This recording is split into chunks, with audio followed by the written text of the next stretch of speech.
I wonder if you could guess what this is.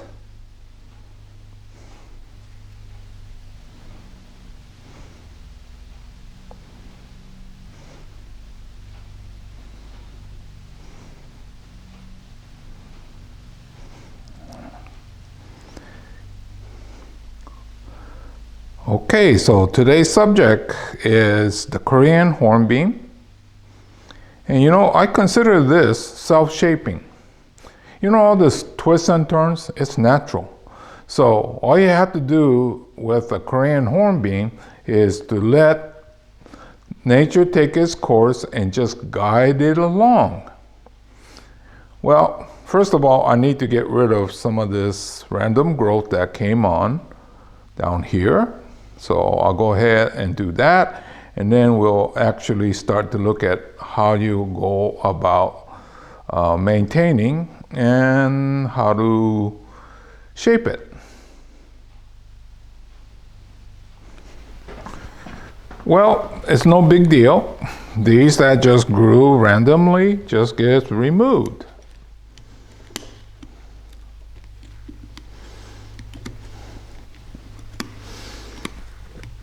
Now, if you are not like me and you do this more often, then you won't have this problem in the first place.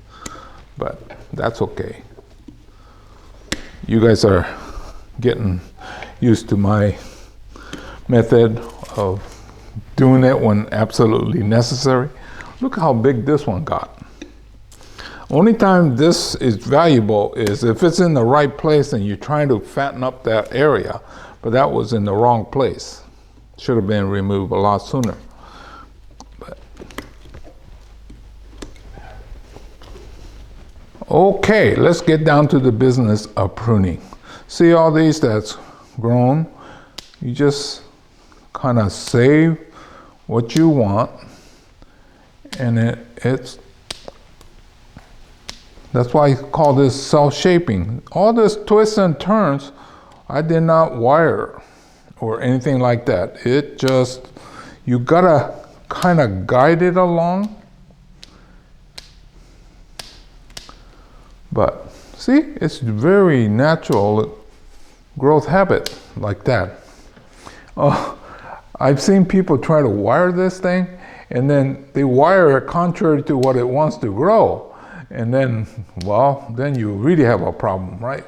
But, you know, all these plants learn how they want to grow. And then once you understand how they want to grow, you're just going to channel the growth habit the way you want it to go. And that's, to me, is one of the beauties of this, the Korean hornbeam.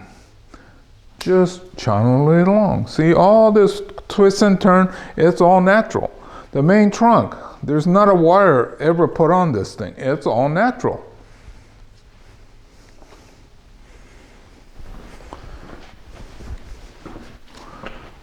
So let's give this a try. See, these get long, you just cut them back, right? And then, same thing with these, just cut them back. And all this twist and turn is all natural occurring. So this one is going back, I'll cut that out.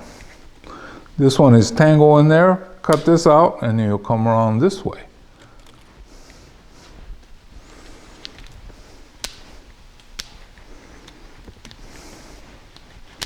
This is one of my favorite plants, but according to what I've done in the past, this should be really easy to propagate, but I could not get it to reroot.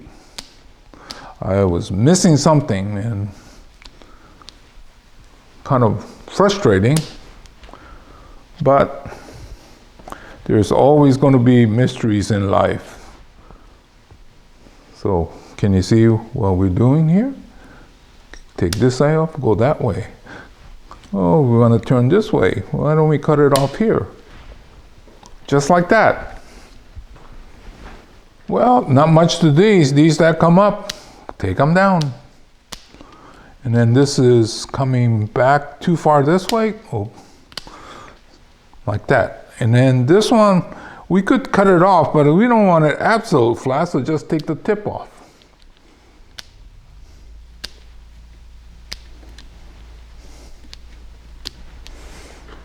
And then, let's see, this one here is kind of long.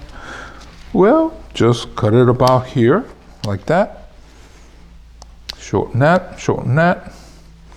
That was already cut. This one here, probably a cleaner cut. This branch going up too high, this is going down and back.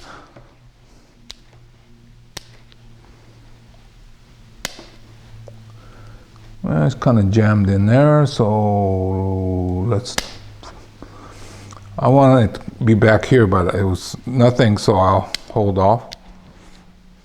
So a lot of this, if it's not there, just do one action and then wait for it to happen.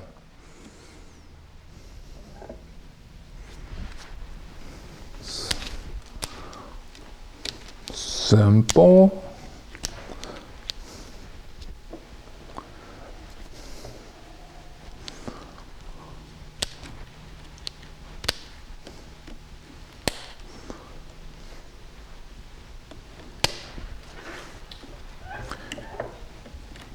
Right here is a good example.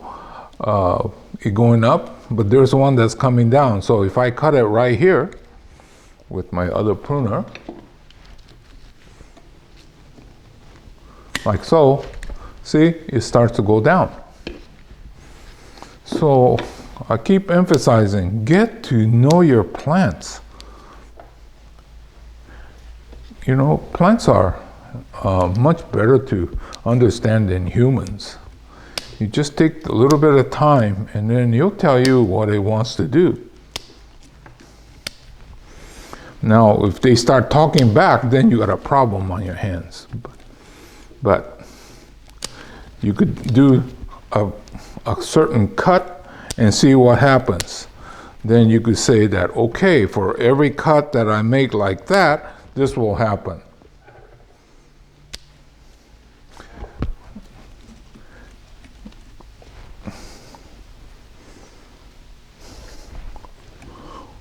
Oh, now I lost track. Right here. There's one going up, there's one coming down. I think I like this angle better, so I'm going to cut off the bigger one and save the little one. See? Now we do this and it's coming down.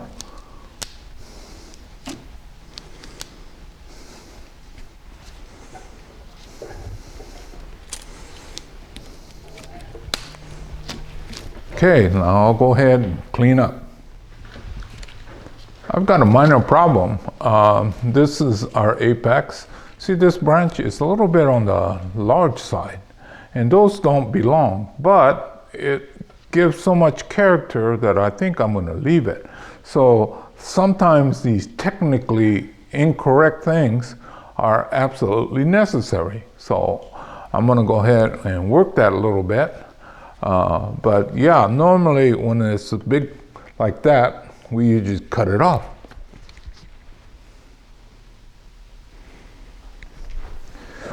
Okay, let's let you take a look.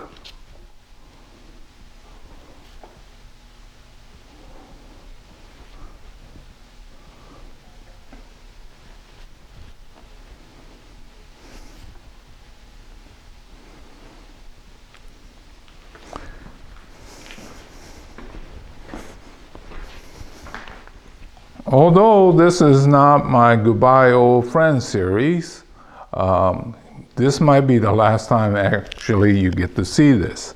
Anytime it starts looking this good, it has a tendency to get bought. So anyway, you saw that it's very simple to keep these up. If I hadn't neglected in the fall, it would have been a little bit simpler, but hey, that's the reality of being around here. Anyway, this is Hiro saying goodbye. I'll see you again real soon in another chapter. So this was the Korean Hornbeam. And I'm still contemplating doing something up there. Anyway, there's always project happening here, so I'll say goodbye.